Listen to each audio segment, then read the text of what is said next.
Hello guys, Nurse Rula is here. Alam niyo po ba, napakasarap po talagang kumain, hindi po ba? Pero today is my 12th day. I-reveal ko po na hindi po ako nag-rice.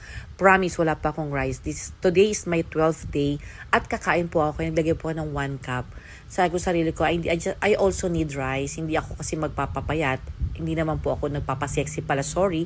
I just wanna trim down a little. Ito, naglaga po ako ng okra, tsaka yung aking talbos.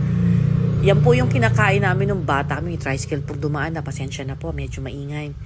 Ito po, isasawsaw ko lang po ito sa toyo na mayroong kalamansi or may lemon. At ito pong shrimp ko, hindi po to buttered shrimp or garlic butter. Hindi po. Nilaga ko lang po ito na mayroong salt, pepper, luya, mayroong konting suka at saka ng water. So, sinutay-sutay ko lang po yan, nilaga-laga, wala po mantika.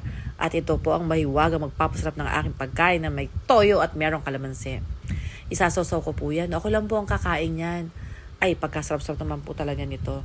Alam niyo po ba, nung natapos ko na po ang pagkain ko, syempre nagkaroon ako ng kalamansi hot.